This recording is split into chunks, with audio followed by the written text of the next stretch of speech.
कहानी शुरू होती है और हमें पास्ट में हुई घटनाओं के बारे में बताया जाता है कि वर्ल्ड के अंदर एक बहुत बड़ी जंग हो गई थी और उस जंग के बाद अर्थ बहुत ज्यादा गर्म हो गई थी और फिर अर्थ को ठंडा करने के लिए कुछ साइंटिस्ट मशीनों को स्पेस में लॉन्च करते हैं और फिर एकदम से टेम्परेचर बहुत ज्यादा गिर जाता है। उन मशीनों की वजह से अर्थ पर टेम्परेचर इतना ज्यादा गिर गया था कि आइस एज शुरू हो जाता है। -100 से -200 डिग्री टेम्परेचर नॉर्मल टेम्परेचर रहने लगा था। लेकिन पूरी दुनिया में इकलौते मिस्टर विल्फर्ड ही थे जिनको शुरू से इस आइस एज के बारे में पता था और इसलिए उन्होंने पहले ही स्नो पियर्सन नाम की एक 1001 डिब्बों की ट्रेन बना ली थी जिसकी कैपेसिटी 3000 लोगों की थी। इस ट्रेन को इस तरीके से बनाया गया था कि ये ट्रेन बिना रुके लगातार कई सालों तक चल सके। ये ट्रेन एक साल में पूरी अर्थ का एक चक्कर पूरा करती थी। जब ठंड शुरू हुई तो मिस्टर विल्फर्ड ने उन सभी लोगों को अपनी ट्रेन में चढ़ा लिया जिन लोगों ने मिलियंस ऑफ मिलियन देकर इन ट्रेन की टिकट खरीदी थी। इस ट्रेन में 4 कैटेगरी के लोग थे। पहले वो अमीर लोग जिन्होंने टिकट खरीदकर अपनी पूरी जिंदगी के लिए ऐशो आराम खरीद लिए थे जिन्हें फर्स्ट क्लास लोग कहा जाता था। दूसरे थे सेकंड क्लास लोग। सेकंड क्लास लोग फर्स्ट क्लास के लोगों से थोड़े नीचे थे लेकिन उन्हें भी वही फैसिलिटीज मिलती थी जो फर्स्ट क्लास के लोगों को मिलती थी। तीसरे थे थर्ड क्लास के लोग। थर्ड क्लास के लोग वो लोग थे जिनको ट्रेन के अंदर इसलिए रखा गया था ताकि वो फर्स्ट क्लास और सेकंड क्लास के लोगों की सेवा कर सके। यानी कि थर्ड क्लास पूरा का पूरा एम्प्लॉय सेक्शन था।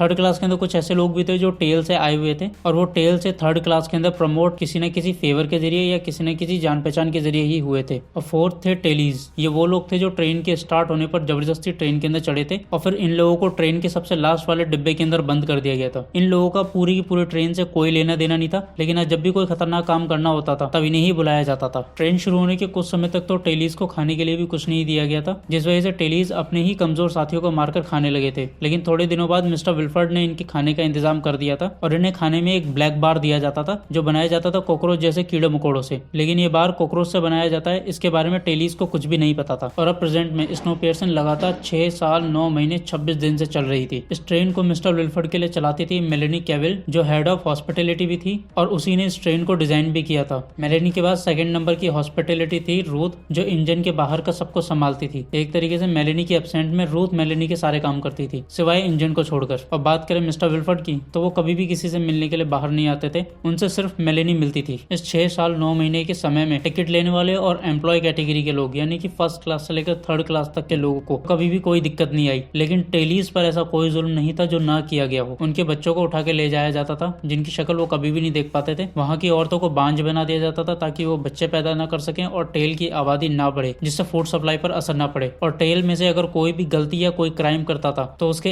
एक हाथ को ट्रेन से बाहर निकालकर फ्रीज करके उसे तोड़ दिया जाता था। और टेल में कुछ लोग इन सब अत्याचारों से खुश नहीं थे और वो विरोध करना चाहते थे। लेकिन इससे पहले भी टेलीज कई बार विरोध कर चुके थे और इन विरोधों में ट्रेन की सिक्योरिटी और टेलीज के बीच काफी ज्यादा खून खराबा हुआ था जिसमें 62 टेलीज मारे गए थे और सजा के तौर पर 13 टेलीज के हाथ तोड़ दिए गए थे। अपना हाथ गंवाने वालों में ओल्ड दीवान भी थे जिन्होंने इस बगावत की शुरुआत की थी। इसलिए अब वो संभल कर प्लान कर काम करना चाहते थे और फिर उनके पास और कोई ऑप्शन भी नहीं था क्योंकि धीरे धीरे उनकी फूड सप्लाई कम होती जा रही थी और प्रेजेंट डे में उनकी फूड सप्लाई आधी हो गई थी। टेल को लीड कर रहा था आंद्रे लेटन नाम का टेली। आंद्रे अपने लोगों के साथ मिलकर आगे के डिब्बों में अपने जासूस बनाने की कोशिश कर रहा था लेकिन इसमें बहुत समय लगने वाला था और फूड सप्लाई काफी तेजी से गिरती जा रही थी। इसलिए वो जल्दी हमला करने का फैसला करते हैं। लेकिन दिक्कत ये थी कि टेल से जुड़े 2 डिब्बों के गेट 1 मिनट 10 सेकंड तक के लिए खुलते थे और उससे आगे की डिब्बों की जानकारी उन्हें कुछ भी नहीं थी। ना तो उन्हें यह पता था कि उससे आगे क्या है ना उन्हें यह पता था कि इन 2 डिब्बों से आगे कैसे बढ़ा जाए। लेकिन टेलीज फिर भी फाइट करने का फैसला करते हैं और फिर जब गार्ड्स फूड सप्लाई लेकर आते हैं तो ये लोग उन पर हमला करने ही वाले थे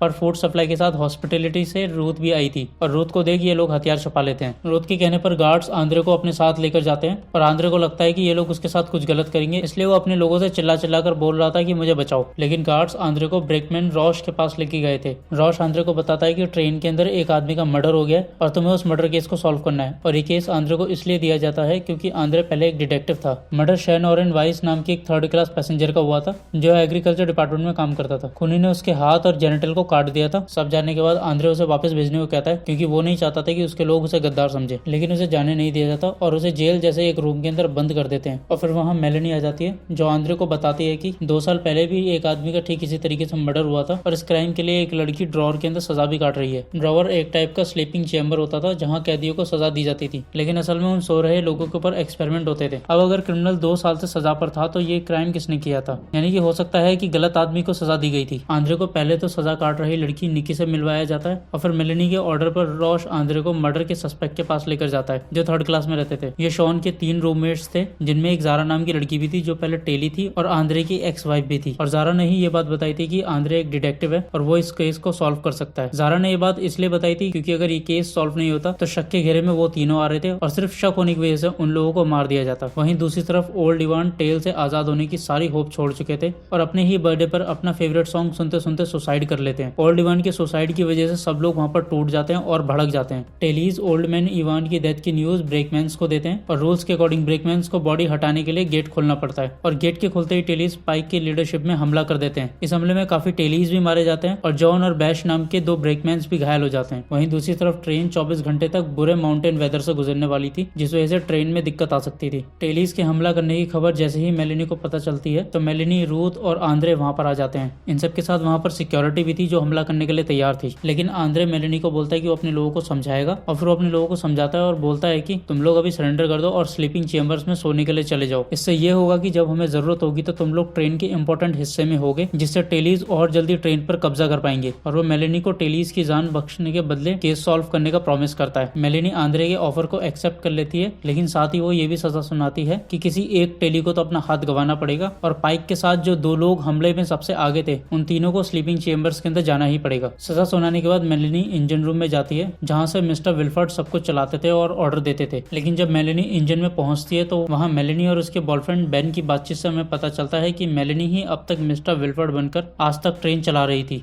तो फिर आखिर मिस्टर विल्फर्ड कहाँ थे? आगे के एपिसोड्स की स्टोरी जानने के लिए डिस्क्रिप्शन में दिए हुए एपिसोड्स के लिंक पर क्लिक करिए और पूरे सीजन को देखिए और कमेंट करके बताइए कि आपको एपिसोड कैसा लगा।